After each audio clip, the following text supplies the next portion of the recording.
Park Ji-sung akui skuad asuhan Sintayong. Tom Haye viral jelang timnas U23 lawan Korsel. Media Malaysia tak ikhlas Garuda Muda cetak sejarah. Simak informasi selengkapnya hanya di Garuda Space Update.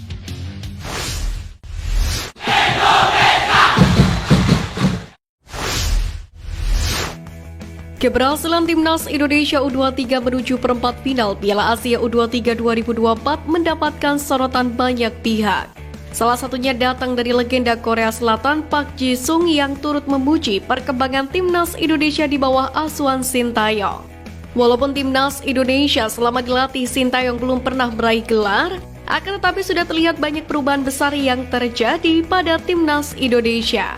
Seperti berhasil mengimbangi pemain tim kelas dunia seperti Jepang dan Australia dengan pemain mudanya.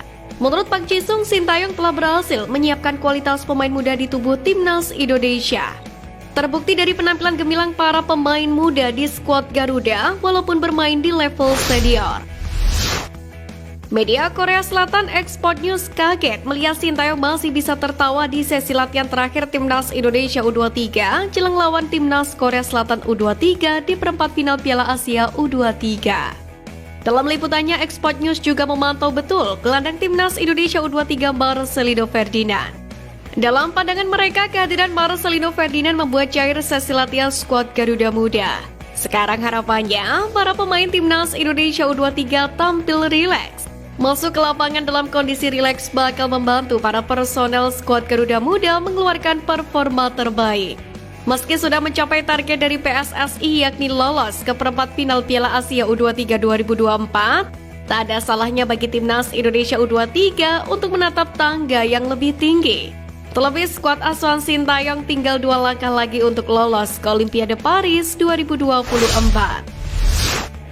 Klub Eredivisie SC Heerenveen akhirnya mengizinkan Nathan Joyon kembali bergabung ke timnas Indonesia U23, yakni dengan pertimbangan yang menguntungkan buat masa depan sang pemain. Padahal Joyon sendiri sudah sempat mengikuti latihan tim menghadapi laga penting kontra PSV Eindhoven di AB Lenstra pada Kamis 25 April malam. Namun ia langsung terbang ke Qatar setelah mendapatkan lampu hijau. Pelatih Heerenveen Kees van Wonderen mengatakan Joyon akan lebih baik berada di timnas U23 dibandingkan di klub, karena bersama tim nasional Nathan akan mendapatkan menit bermain. Sementara bersama SC Heerenveen, mungkin ia hanya akan duduk di bangku cadangan selama 90 menit saat melawan PSV Eindhoven. Kapten timnas Indonesia Rizky Ridho mengakui bahwa ia dan teman-temannya sangat beruntung bisa dilatih oleh Sintayong. Menurutnya, Sintayong merupakan pelatih berkualitas yang mampu menaikkan mental bertanding para pemain. Menurut pengakuan Rizky Ridho sendiri, Sintayong adalah pelatih yang keras. Selama latihan, ia dan teman-temannya selalu mendapatkan ilmu baru dari Sintayong. Meskipun terkadang memang Coach Sin harus sampai marah-marah kepada pemain tim merah putih. Kendati demikian, para pemain tetap bersemangat menjalani sesi latihan di bawah komando Sintayong. Satu pelajaran penting bagi Rizky Ridho adalah membantu serangan meskipun posisinya di belakang. Ia sadar pemain berposisi back tidak hanya fokus dalam bertahan, tapi juga membantu penyerangan. Buktinya saat Rizky Ridho memberikan asis kepada Witan Sulaiman yang mencetak gol ke gawang Yordania kemarin. Mantan pemain Persebaya Surabaya itu pun mengaku senang dengan kehadiran Sintayong di persepakbolaan tanah air. Coach Sin dinilai sudah menciptakan banyak kemajuan di level skuad Garuda. Pemain keturunan Indonesia Emil Audero Mulyadi menjadi bagian skuad Inter Milan yang telah memastikan Scudetto musim ini. Audero bersama Inter Milan sukses mengunci Scudetto di pekan ke-33 Serie A Italia saat mengalahkan AC Milan pada 22 April. Ini merupakan gelar Scudetto ke-20 Inter Milan dan menjadi yang kedua bagi Emil Audero sepanjang karirnya. Pasalnya sebelum meraihnya bersama Inter, pemain kelahiran Mataram Indonesia tersebut pernah mengenyam trofi Scudetto bersama Juventus, yakni pada musim 2016-2017. Pada musim itu, Audero memang cuma menjadi pelapis kiper utama Bianconeri, Gianluigi Buffon. Pun sama halnya dengan musim ini, Audero harus rela menjadi cadangan setia Jan Sommer sebagai kiper utama Nerazzurri. Meski begitu, Audero mencatatkan 100% clean sheet saat dipercaya Simone Inzaghi untuk turun di 2 laga Serie A Italia musim ini. Ketika dihubungi oleh Hotman Paris Hutapea dalam acara Hot Room pada Rabu 24 April, Aji Santoso menaruh rasa respek yang besar terhadap Sintayong karena keberhasilannya meningkatkan performa timnas Indonesia sejauh ini.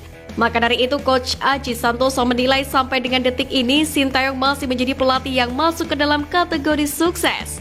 Kemudian ada satu kalimat yang terbukti mematahkan langsung opini atau kritikan dari Bung Toel terkait pemain naturalisasi atau pemain keturunan yang mulai menghiasi skuad Garuda saat ini. Pasalnya saat pertama kali ST masuk ke timnas Indonesia, Coach Aji Santoso sangat yakin sekali sang pelatih asal Korea Selatan itu menerima karena adanya beberapa persyaratan khusus. Salah satunya menggunakan pemain berdarah Indonesia yang dipanggil pulang ke tanah air. Video Malaysia Harimau Malaya tak ikhlas mengucapkan kelolosan timnas Indonesia U23 ke perempat final Piala Asia U23 2024. Melalui akun Instagram mereka @ekorharimaumalaya, ucapan selamat disampaikan hanya untuk menghindari serangan netizen Indonesia yang sering meminta pengakuan di media sosial. Melihat hal ini, sejumlah netizen Indonesia pun melempar komentar balasan. Mereka mengatakan Malaysia harus menerima kenyataan bahwa sepak bola negeri jiran itu berada di bawah Indonesia saat ini. Di level senior, ranking FIFA Timnas Indonesia berada di peringkat 134 dunia. Unggul 4 anak tangga ketimbang Malaysia. Sementara di Piala Asia U23 kali ini, ketika Timnas Indonesia U23 lolos ke perempat final, Timnas Malaysia U23 sudah rontok di fase grup. Kabar baik untuk Timnas Indonesia U23, di mana penyerang sekaligus top skor Korea Selatan alias Korsel Lee Yong-jun terancam tidak bisa dimainkan karena satu alasan. Namun demikian, pelatih Korsel Wang Sun-hong sudah memiliki rencana. Andai Lee Yong-jun tak bisa dimainkan, ia pun masih percaya anak asuhnya bisa tetap tampil bagus meski tanpa sang pemain. Lee Yong-jun sendiri merupakan salah satu top skor sementara Piala Asia U23 2024 ini. Total ia sudah mencetak 3 dari 4 gol Korea Selatan di fase grup. Ia bersanding dengan duo Arab Saudi Abdullah Radif dan juga Aiman Yahya yang sama-sama mencetak 3 buah gol. Tentu ini akan sangat rugi andai Yong-jun benar-benar tak bisa bermain. Dua pemain naturalisasi Tom Haye dan Nathan Jeon akan segera dilatih oleh Robin van Persie.